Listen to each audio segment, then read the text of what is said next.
നമസ്കാരം. ഞാൻ ഇന്നത്തെ വീഡിയോയിൽ പറയാൻ വേണ്ടി പോകുന്നത് നമ്മുടെ രക്ഷിതാക്കൾ അറിയാതെ ചെയ്തു പോകുന്ന വലിയൊരു തെറ്റിനെ കുറിച്ചാണ്. എന്നാൽ ഈ തെറ്റ് സ്ഥിരമായി ചെയ്തത് കാരണം നമ്മുടെ മക്കളുടെ സ്വഭാവത്തിൽ വലിയ മാറ്റം ഉണ്ടാവുകയും പലപ്പോഴും മക്കൾ വാശി പിടിക്കാനുള്ള പ്രധാനപ്പെട്ട കാരണം ഈ ഒരു കാരണമാണ് എന്നുള്ളതാണ്. എന്താണെന്നല്ലേ, നമ്മൾ പല സമയത്തും മക്കൾ പരസ്പരം പ്രശ്നം ഉണ്ടാകുന്ന സമയത്ത് മക്കൾ ചില സമയത്ത് കച്ചറ കൂടും അല്ലേ. ഇപ്പം ചെറിയ ആൾ മൂത്ത ആൾ നമ്മൾക്ക് പ്രശ്നങ്ങളുണ്ടാകും. അപ്പോൾ സ്വാഭാവികമാണ് അത് മക്കൾ അങ്ങനെ ഉണ്ടാവുക എന്നുള്ളത്. സോ ഇവിടെ നമ്മൾ ചെയ്യുന്നൊരു വലിയൊരു തെറ്റ് എന്താണെന്ന് വെച്ചാൽ, ഇപ്പം നമ്മളുടെ അനിയനും അനിയത്തിനും നമ്മുടെ മക്കളിൽ ചെറുതും വലുതും 2 മക്കളിൽ നമുക്ക് 3 മക്കളുണ്ട്. അപ്പോൾ അവർ 3 പേര് തമ്മിൽ 2 പേര് തമ്മിൽ പ്രശ്നം ഉണ്ടാകുന്ന സമയത്ത് പലപ്പോഴും പാരൻസ് ചെയ്യുന്ന ഒരു വലിയ വീഴ്ച എന്താണെന്ന് വെച്ചാൽ, ആ വലിയ ആളെയാണ് ചീത്ത പറയാം. ആ ചെറിയ കുട്ടീൻ്റെ മുന്നിൽ നിന്ന് വലിയ ആളെ ചീത്ത പറയും. അതല്ലെങ്കിൽ നമ്മൾ പറയും, നീ ഇത്ര വലുപ്പമായില്ലടാ, പിന്നെ എന്താ നീ ഇങ്ങനെ ചെയ്യുന്നത് നമ്മൾ അവനോട് ചോദിക്കും, ചിലപ്പോൾ അവളോട് ചോദിക്കും. അതല്ലെങ്കിൽ നമ്മൾ എന്ത് ചെയ്യും, ആ ചെറിയ ആളെ സപ്പോർട്ട് ചെയ്തിട്ട് വലിയ ആളെ നമ്മൾ ചീത്ത പറഞ്ഞ് നീ എന്തിനെങ്ങനെ ചെയ്യാൻ നിന്നേ എന്ന് ചോദിക്കും. അങ്ങനെ പല രീതിയിൽ മക്കളെ നമ്മൾ വഴക്ക് പറയുകയും അല്ലെങ്കിൽ മക്കളെ നമ്മൾ ഇങ്ങനെ ഈ ലെവലിലുള്ളൊരു സ്വഭാവമാണ് പാരൻസ് പല സമയത്തും കാണിക്കുന്നത്. ഇത് മക്കളിൽ വലിയ പ്രശ്നം ഉണ്ടാക്കുന്നുണ്ട്. നമ്മൾ മനസ്സിലാക്കേണ്ട ഏറ്റവും പ്രധാനപ്പെട്ട കാര്യം എന്ന് പറയുന്നത്, നമ്മുടെ കുട്ടികൾ വളർന്നു വരുന്നതിനനുസരിച്ച് അവരെ നമ്മൾ പരിഗണിക്കുക എന്നുള്ളത് വളരെ പ്രധാനപ്പെട്ട കാര്യമാണ്. അതല്ലെങ്കിൽ മക്കളുടെ സ്വഭാവത്തിൽ വലിയ മാറ്റം ഉണ്ടാക്കും.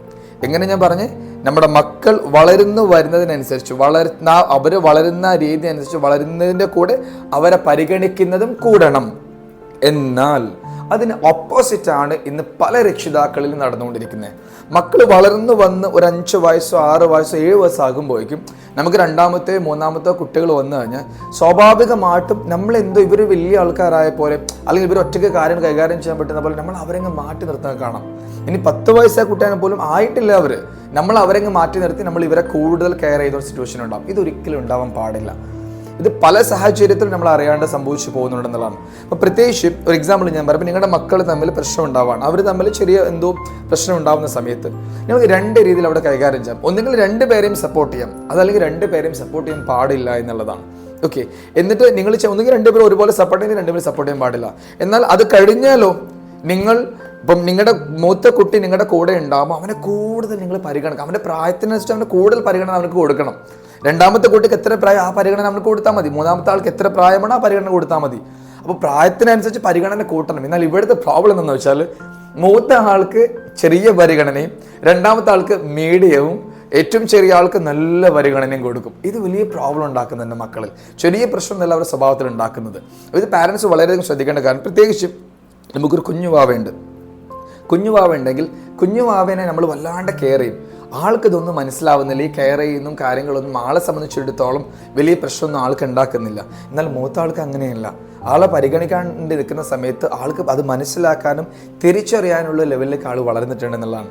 അപ്പം നിങ്ങൾ മനസ്സിലാക്കേണ്ട കാര്യം, ഇന്ന് മുതൽ നമ്മളുടെ വലിയ മക്കളെ അവരെ വലുപ്പത്തിനനുസരിച്ച് നമ്മൾ പരിഗണിക്കുക തന്നെ വേണം. പക്ഷേ ഈ പരിഗണനയും സ്നേഹവും എല്ലാം തന്നെ മറ്റുള്ള കുട്ടികളുടെ മുന്നിൽ വെച്ചാവാൻ പാടില്ല. നമ്മുടെ കുട്ടികൾ ഒരേ സമയത്ത് നമ്മളെ കുട്ടികൾ നമ്മളെ മുന്നിൽ നിൽക്കുമ്പോൾ ഒരുപോലെ വേണം അവരെ സ്നേഹിക്കാൻ, ഒരുപോലെ വേണം അവർക്ക് എല്ലാ കാര്യങ്ങളും ചെയ്തു കൊടുക്കാൻ, എല്ലാ സമയത്തും ഒരുപോലെ വേണം നമ്മൾ അവരോട് പെരുമാറാൻ. എന്നാൽ ഇവർ ഒറ്റയ്ക്ക് നിൽക്കുന്ന സമയത്തോ നമ്മൾ തീർച്ചയായിട്ടും കൂടുതൽ പരിഗണന മുതിർന്ന ആൾക്ക് തന്നെ നമ്മൾ എന്ത് ചെയ്യണം, കൊടുക്കേണ്ടതായിട്ടുണ്ട് എന്നുള്ളതാണ്.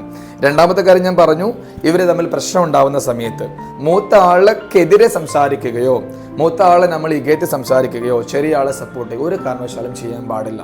ഇത് പല കുടുംബങ്ങളിലും നടന്നുകൊണ്ടിരിക്കുന്നു, പല രക്ഷിതാക്കളും ചെയ്തുകൊണ്ടിരിക്കുന്നു. അതുകൊണ്ട് തന്നെ മക്കളുടെ സ്വഭാവത്തിൽ വലിയ മാറ്റങ്ങളുണ്ട്. അപ്പം ഈ ഒരു കാര്യം ശ്രദ്ധിച്ചാൽ മക്കളുടെ സ്വഭാവത്തിൽ ഒരു നല്ല മാറ്റം നമുക്ക് കാണാനും മക്കളുടെ ക്യാരക്ടർ നമുക്ക് മാറ്റിക്കൊണ്ടുവരാനും അവരുടെ വലിയ വലിയ വാശികളൊക്കെ നമുക്ക് മാറ്റിയെടുക്കാനും പറ്റും. സോ ഇന്ന് മുതൽ ശ്രദ്ധിക്കുക. Thank you so much.